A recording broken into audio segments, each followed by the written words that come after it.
March 16th, 1943. Nazi U-boat U-653 limps back to base after a month of combat on the North Atlantic. The submarine is having engine troubles. The bridge watchman sees a brief spark and a red glow against the darkness. Find contact!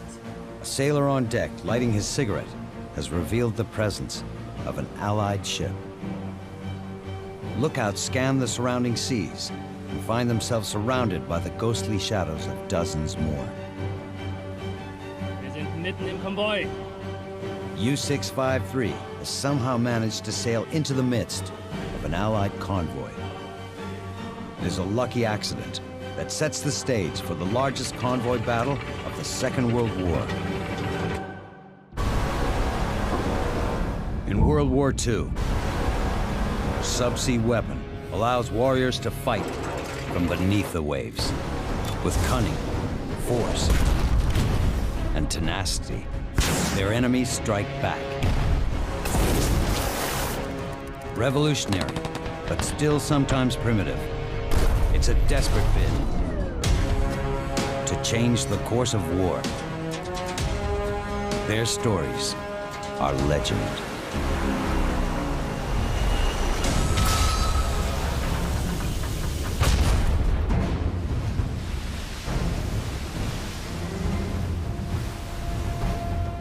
After blundering into the middle of an Allied convoy, Captain Lieutenant Gerhard Feiler orders a crash dive to escape detection.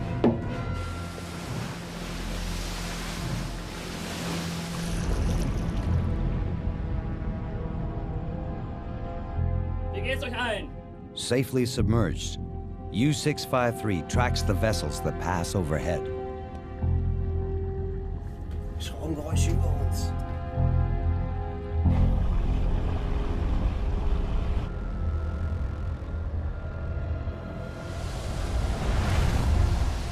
Hours later, Feiler resurfaces just behind the columns of ships to send a convoy sighting signal to U-boat headquarters.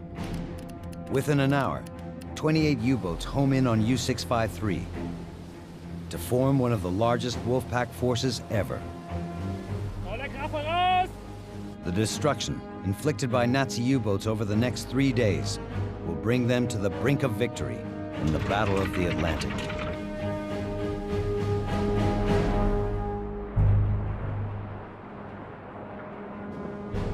March 15th, 1943.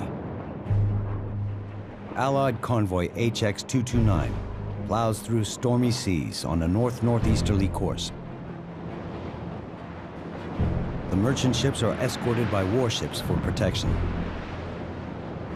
More than 3 years into the war, most of the goods and raw materials required by the war effort travel in convoys from North America to Britain. The great benefit of putting ships in convoys is you make the rest of the sea empty, and then you concentrate your defenses around the only target that matters, so the submariners have to fight their way in. All convoys are given names for identification. HX originally indicated a departure from Halifax. 229 means that 228 convoys left before it. HX.229 gradually advances on another convoy, a slow convoy, SC.122, which left from New York. Together, they contain nearly 100 merchant ships. Lieutenant Commander Gordon John Luther leads the escort group protecting HX.229 as it crosses 2,500 miles of ocean. With just 5 warships to protect 40 ships, the escort group has limited capability. He hasn't got the assets to give the convoy anything like the degree of protection it needs. It is Lieutenant Commander Luther's second transatlantic escort.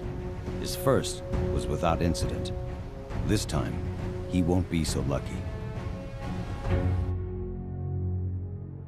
Nazi naval intelligence is expecting him.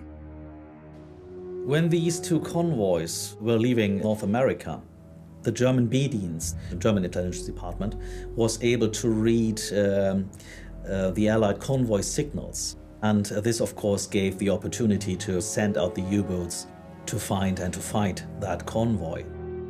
For Gross Admiral Karl Donitz, cutting off Allied shipping to Britain is the key to winning the war. It's often said that Donitz wanted 300 submarines to go to war against Great Britain. And in January of 1943, he's got 300 submarines. The big difference by 1943 is that the production has come on stream, and now there are very large numbers of U-boats. Donitz can deploy 50 or more in several packs against individual convoys. And so the U-boats have never been stronger. Donitz thinks he now has the U-boat fleet to knock Britain out of the war. By early 1943, nearly 11 million tons of raw materials, supplies and food has been sunk in the Atlantic. Britain is reaching a tipping point. Something like 22% of all the shipping that sailed from the 1st of March to the 21st of March fails to make it to the other side. It is absolutely the low point of the war. It's nearly catastrophic. However, for Donitz, the challenge remains locating Allied ships. His crews practice the wolf pack tactic. A wolf pack is a group of submarines lined up across a known convoy route, so the ships pass in between and are detected. If a convoy is sighted, a locating signal message is sent to U-boat headquarters. Nearby submarines are ordered to converge and prepare for attack. The only chance to fight a convoy with U-boats would be the simultaneous attack of a number of U-boats, just to keep the escorts busy and so giving other boats the chance to actually torpedo the merchant vessels. Donitz positions a wolf pack, Gruppe Raubgraf, northeast of Newfoundland. So at this time, Donitz got the information of a very large convoy moving from west to east with supplies for the Allied forces. And he put his submarine battle groups en route to intercept this convoy. But a different Allied convoy gets attacked by Raubgraf first and gives away the Wolfpack's position. The Allies immediately change course for both convoys, HX.229 and SC.122. With the help of stormy weather, they squeak past the south end of the Raubgraf Wolfpack. They are safe for now.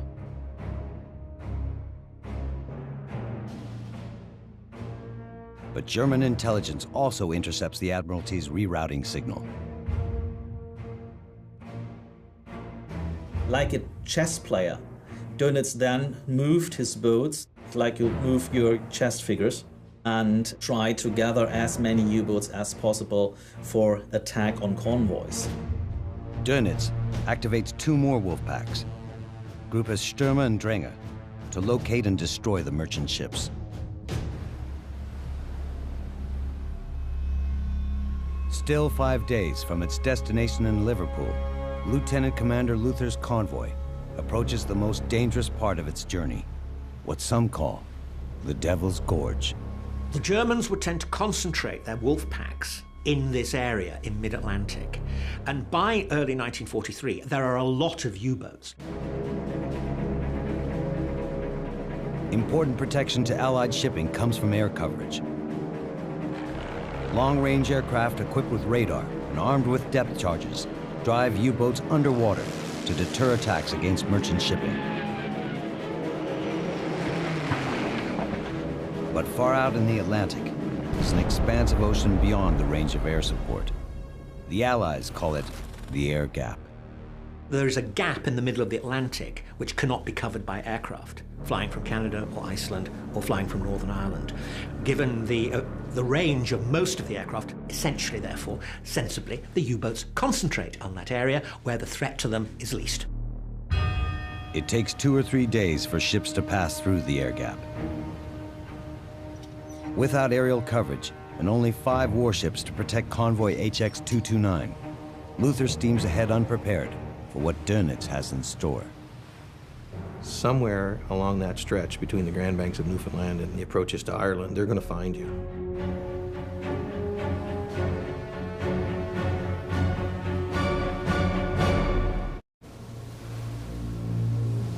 U-boats from Gruppe Raubgraf continue to search for the convoy, battered by a winter storm.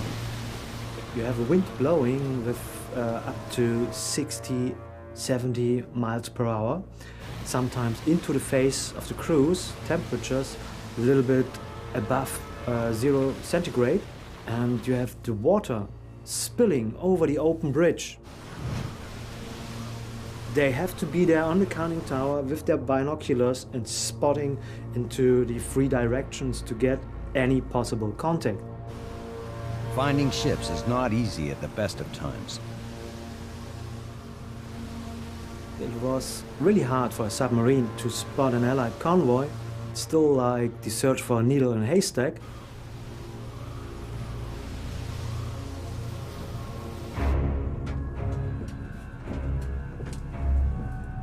After operating with Gruppe Raubgraf for a month, U-653's starboard engine is failing. Low on diesel, Kapitän Leutnant Gerhard Feiler must rendezvous with a fuel tanker before returning to base for repairs. Despite their dwindling capacity to attack, the lookouts remain posted. As they hobble away, Feindkontakt! the bridge watch makes a startling discovery.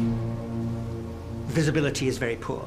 But unfortunately, in one of the ships, somebody lights a cigarette, and this shows through the mist, and it tells the submarine that, oh, there's a target over there. U-653 has cruised right into the middle of an Allied convoy. Feiler does not have the torpedoes to attack, but he commands the most powerful U-boat in the Atlantic. Wir sind mitten im Konvoi. He must keep the convoy within reach without being discovered. Volle Kraft voraus! Feiler orders a crash dive to preserve their invisibility. Non-essential crew rush forward to get the bow down fast.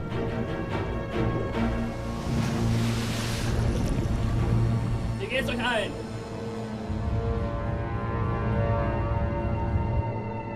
They listen, discerning different ships of the convoy that pass overhead. Stromgeräusche über uns. Then use the sounds of the propellers to track them without revealing the sub.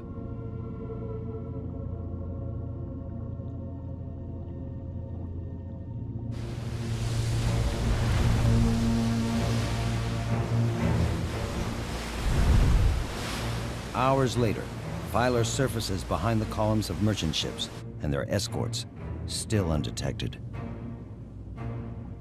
The radio operator issues a coded sighting report to U-boat headquarters. 3 letters in Morse code. If one submarine in the operational area is in contact with the enemy, it reports the position, so they could plot an interception course to make a coordinated night attack when there are enough submarines. The Wolfpack is predicated entirely on the free use of the radio. There's no other way to do it. Karl Donitz is the mastermind. He controls them on a high-frequency radio link lead, so he can move the pack around, up, down, left, right, forward, backwards, based on the intelligence. The sighting report thrills Donitz.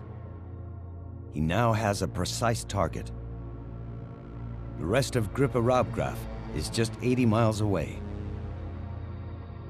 Donitz orders them to proceed at top speed towards the convoy.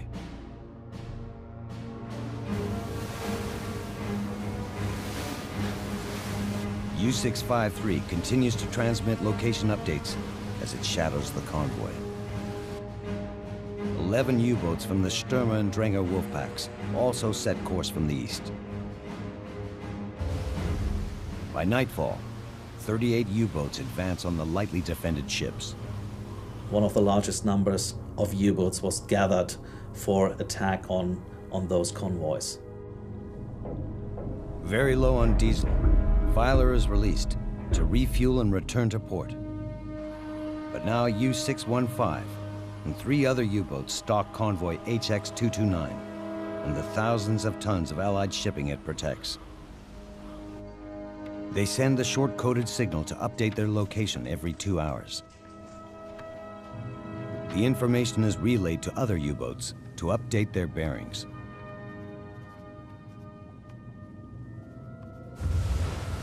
The wolf pack gathers, but they need more U-boats to launch a full attack.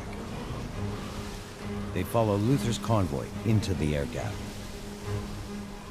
The largest number of sinkings in the greatest area of operations is the North Atlantic air gap, because that's the place by the end of 42 and early 43. Then he could use submarines with impunity. The U-boat commanders know they only have 2 or 3 days to execute their assault before Allied air coverage arrives to drive them off.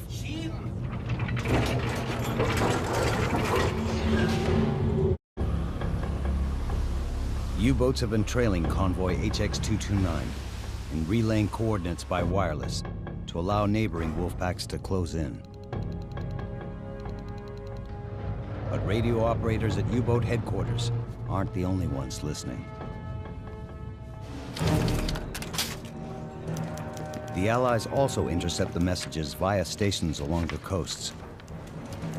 While details of the signal reports cannot be decoded by Allied naval intelligence,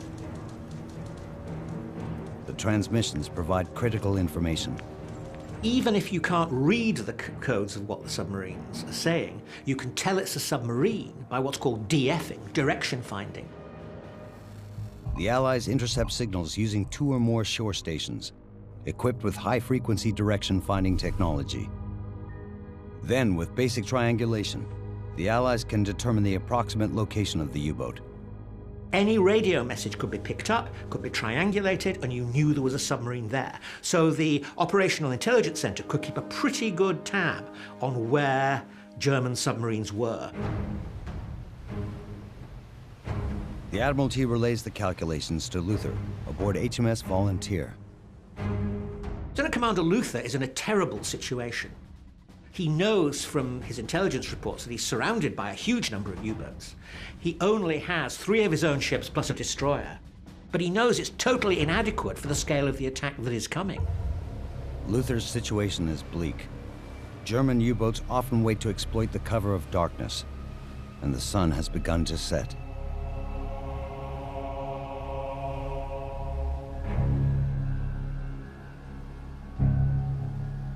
The attack usually comes at night, out of the dark, with the submarine slightly awash, so that only the conning tower is really showing above. And you come in at full speed, and it's basically being attacked by motor torpedo boats on the high seas.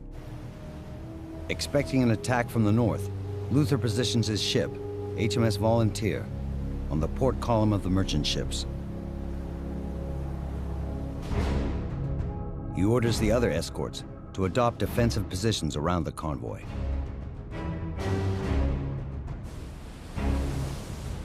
Seven Nazi U-boats already draw near. Donitz on occasion would actually hold off till he's got 6, 8, in some cases 15 or 20 assembled around the convoy, and then the order would be given that at the right moment in the dark of night, you're free to attack. Aboard U-603, Auftauchen! Oberleutnant Zurzi Bertelsmann prepares for surface attack. Bertelsmann, he manages to get between 2 of the escort vessels.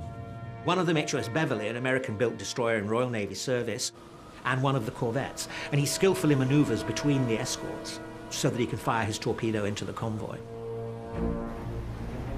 While Bertelsmann lines up his shot, Lieutenant Commander Luther orders the convoy to turn south, hoping to evade U-boats detected to the north and west. You need luck, because even though you are moving into a position which is perfect, as soon as the convoy zigzags away from you, your position is totally wasted, and another submarine, before that being in a stupid position, is all of a sudden in a perfect position. Luther's detour puts Bertelsmann in a position to attack sooner than anticipated. U-603 and its crew have been at sea for more than a month. They've already sunk 2 ships from another convoy. They only have 4 torpedoes left, but some are armed with new technology called FAT.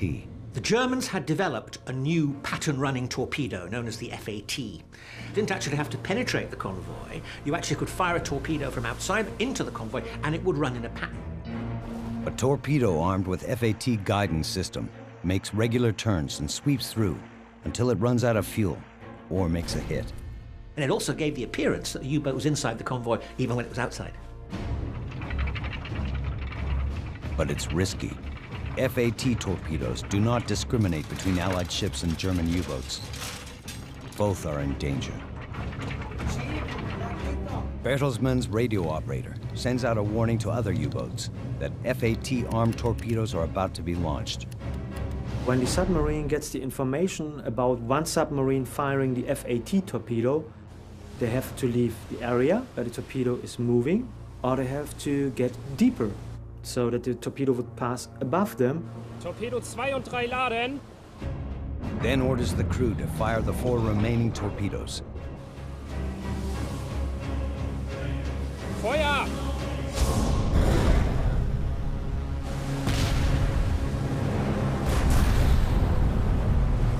Of course, it was tended to be chance what one of these torpedoes did, and it actually missed 2 ships, but eventually it found its mark. Loaded with a full cargo of wheat and manganese, Fertig machen zum Abtauchen. the LNK suffers a crippling blow. When Luther realizes one of his ships has been struck, he orders what the Navy calls a half raspberry.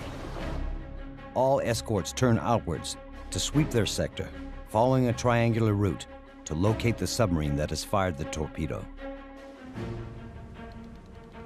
Radar is used to detect U-boats on the surface. A type of sonar, called ASDIC, sweeps for submarines below. But Bertelsmann dives without being detected and returns to base. Luther's escorts fail to locate any U-boats as each scans its sector.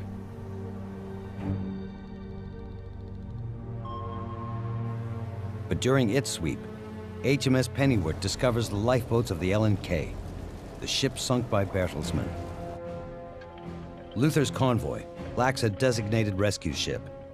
Standard convoy procedure then requires the last merchant ship in the column to recover the survivors. But the sailors from the LNK have been left behind. Now one of Luther's few precious escort ships is occupied with rescue. As midnight approaches, only 3 escorts are positioned to defend the ships, goods, and crews of convoy HX.229. More U-boats converge and adopt attack positions. U-758, commanded by Helmut Mansek, has been in contact with the convoy for over 12 hours. He moves in on the unprotected starboard side.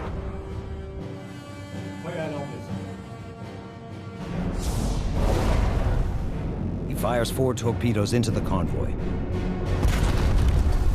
2 merchant ships are struck. Once they get the battle to tumble, it's chaos for the Allies. Feuer! Almost simultaneously, another U-boat fires. The effect is devastating. The cargo ship SS Harry Lukenbach is hit. Submariners are coming in from all directions. Ships are going down hither and yon. Just pure chaos. But managed chaos in a way that works for the Germans. Then, shortly after midnight, Kapitän Leutnant Siegfried Strelo launches his own attack.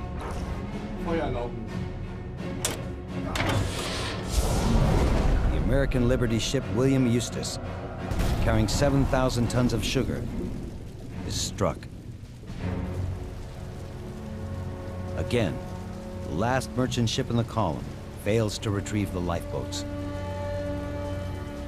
With the other escorts already performing rescues, to Luther's dismay, he must now choose.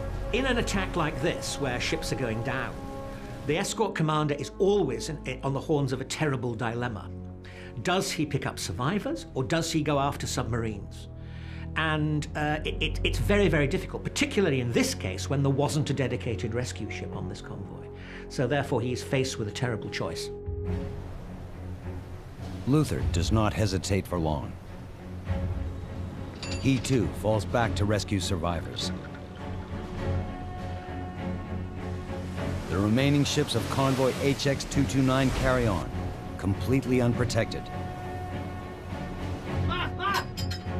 Crews hope that the U-boat attacks have ended, but in fact, the carnage has only just begun.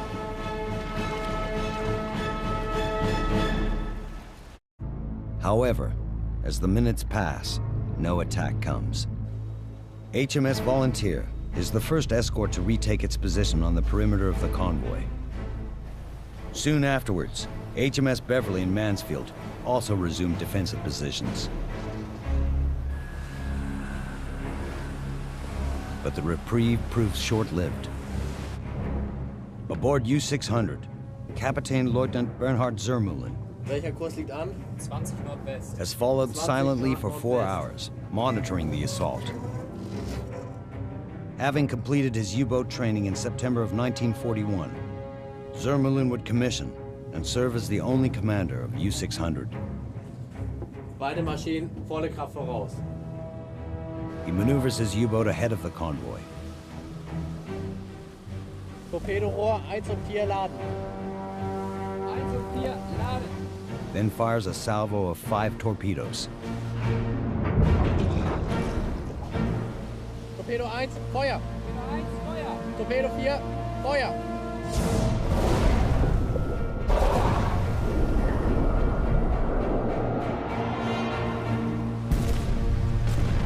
Three ships are struck, including the Southern Princess, a tanker carrying 10,000 tons of fuel oil.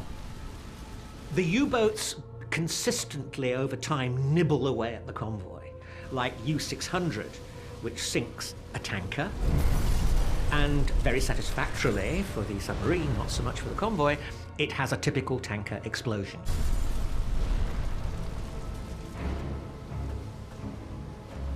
Luther orders 2 escorts to carry out sweeps along the starboard side.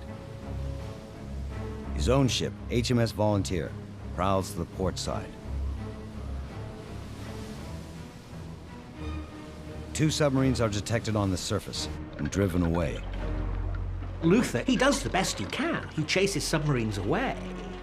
But he just hasn't got the assets for the danger into which he's sailing. Echo bearing green 20, drawing right. Although escorts detect U-boats with their ASDIC, they hunt without success. But Zermühlen's attack is the last of the night.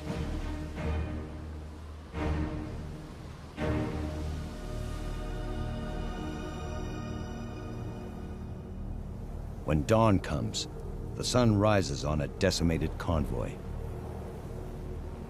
447 of 590 sailors have been rescued thanks to the quick response by Luther's men. The Ravgraf U-boats successfully sink 8 merchant ships from HX.229.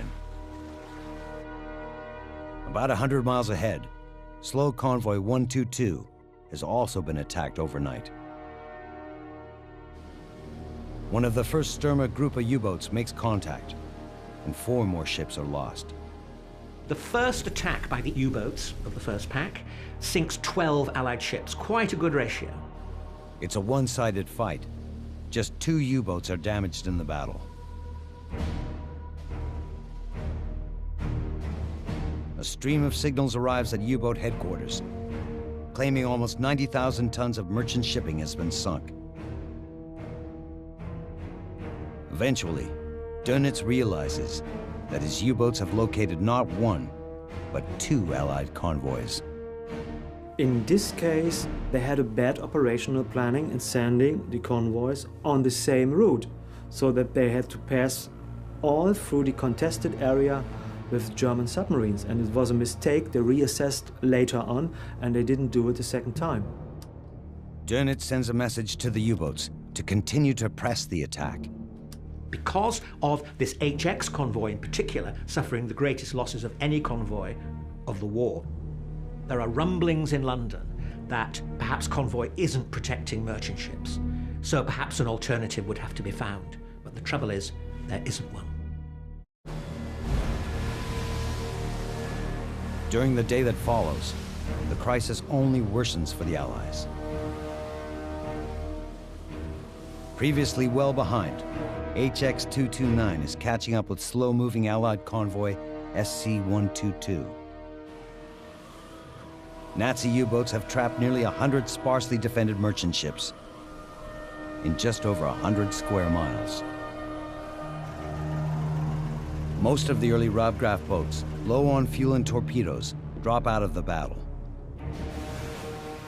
But Stürmer and Dränger boats begin to assert their presence.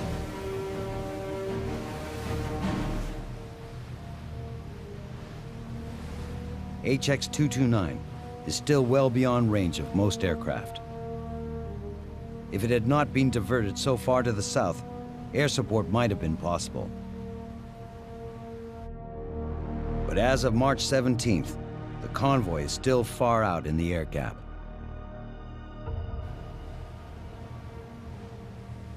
Basically, the Admiralty says to the escort group and the convoy commodore, bash your way through until we can get air support to you. With more U-boats converging, Lieutenant Commander Luther's escorts will have to fight for themselves. 38 U-boats from the Stürmer and Dränger Gruppes surround the two convoys. Risking the daylight of March 17th, they continue to pick off merchant ships one by one.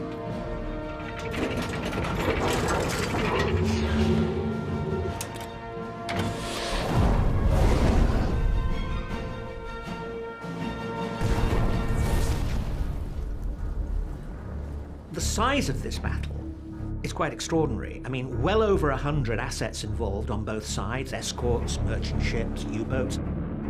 Over 50 U-boats were actually deployed by Donitz in this, of which 40 made contact. This is an absolutely extraordinary scale of battle.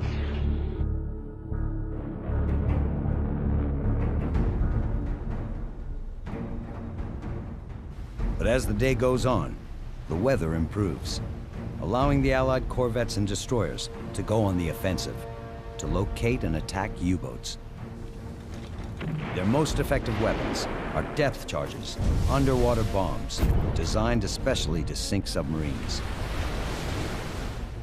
They can be set to explode at different depths to create a sandwich effect of explosions above and below the U-boat. What destroys the sub is the overpressure. So you're not blowing it up in the sense that you strike it with a shell and the shell penetrates and detonates it. You just need to squeeze it.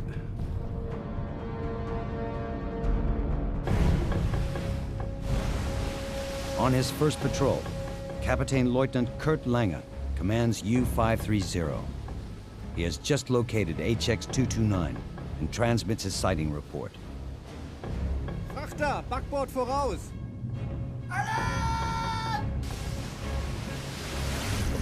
When he submerges to avoid being spotted, the destroyer HMS Beverly New contact. picks him up on her Aztec and charges. U-530 crash dives to evade an attack.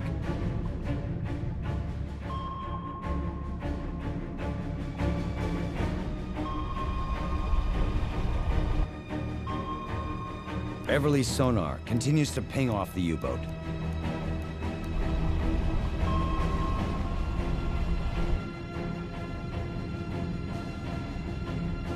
Guided into position by the contacts,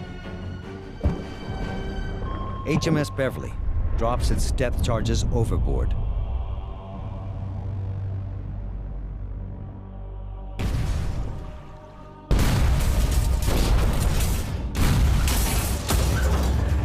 It's quite hard for the commanding officer to keep his crew calm, and everybody is only supposed to wait and to hope, because they can't do anything.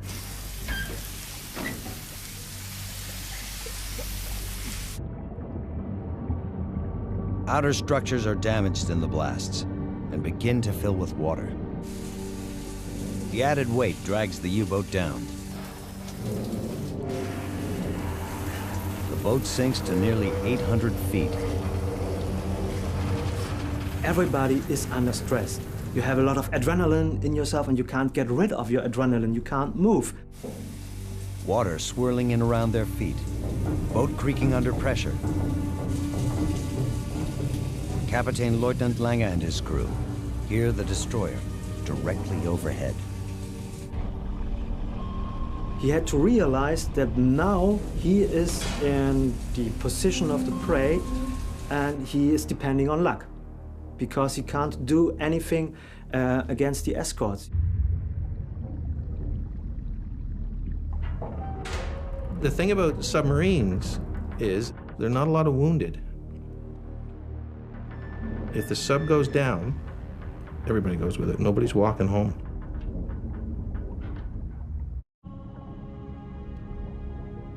But it's U-530's lucky day. HMS Beverly loses contact with the U-boat.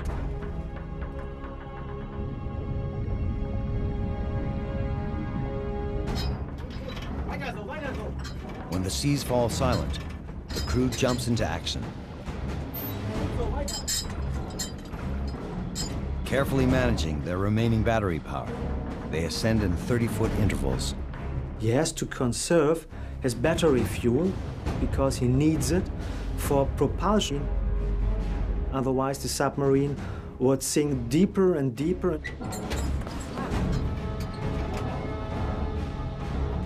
After the 2-hour attack, Lange's crippled U-boat breaks the surface. Their ordeal is over.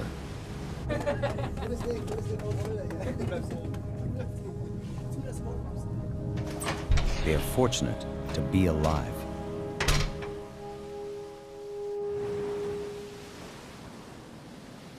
Additional Allied attacks throughout the day of March 17th forced 12 German U-boats to lose contact with the convoy. What you're trying to do as the escort commander is to break contact. It's a bonus if you can attack it. It's even better if you can sink it.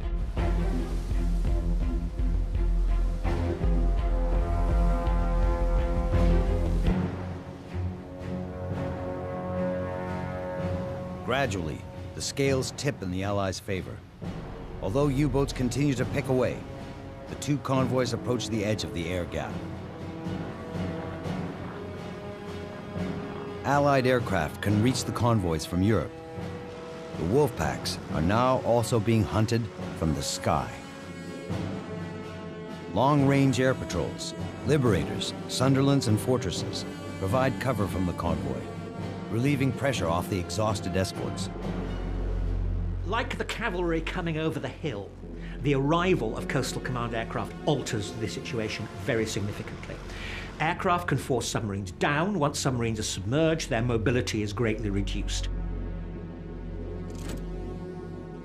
A 206 Squadron Flying Fortress flies into a squall astern of the convoy, hoping to catch a U-boat unaware.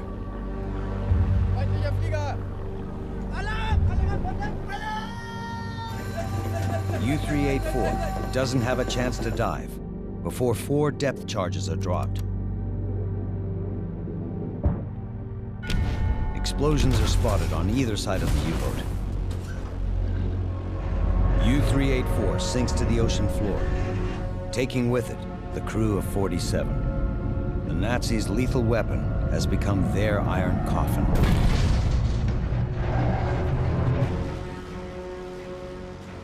Now the convoy is under the air umbrella, which can be quite aggressive. So the sensible thing to do is to withdraw the U-boats so that they can go back into the gaps and find another convoy without air cover. Donitz finally calls off the attack. HX.229 and SC.122 have endured a 3-day assault, suffering a record amount of destruction. Feuer! Between the two convoys, 22 ships, totaling more than 146,000 tons, has been destroyed. On the remaining vessels, 11 carried more than 1,100 survivors between them.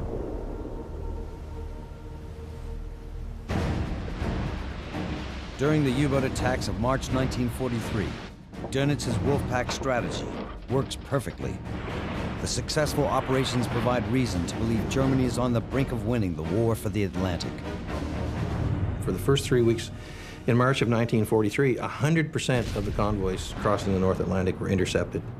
Over 50% of them were actually attacked by U-boats. But at the end of March, circumstances shift again. The resources are on the horizon, and so is better weather, and it all changes almost in a heartbeat at the end of March. Longer spring days, better technology, and more airplanes allow the Allies to close the air gap. When air power becomes really oppressive in the spring of '43, when the North Atlantic air gap disappears because of small aircraft carriers, 4-engine aircraft, all radar equipped, there's no place left for Donitz to go. He has to quit at the end of May because he has literally nothing left. The Germans go from near victory, whatever that might have been, to catastrophic defeat in about 8 weeks. The battle against the convoys SC.122 and HX.229 is a minor battle in the context of the whole war, but it marks the shift of the Battle of the Atlantic. But increased air cover is not the only reason German U-boats meet tougher times. The key to the Wolfpack tactics was radio control, centralized radio control from BDU. The problem was it gave away the position of the submarines, and so it contained the seeds of its own destruction. The Allies regain their intelligence edge. The weather improves, and the air gap disappears. The Nazis have nowhere left to hide. In May, Admiral Donitz orders his U-boats out of the North Atlantic. The Wolfpacks would never again come as close to cutting off the Allies as they did during the long, dark nights of March 1943.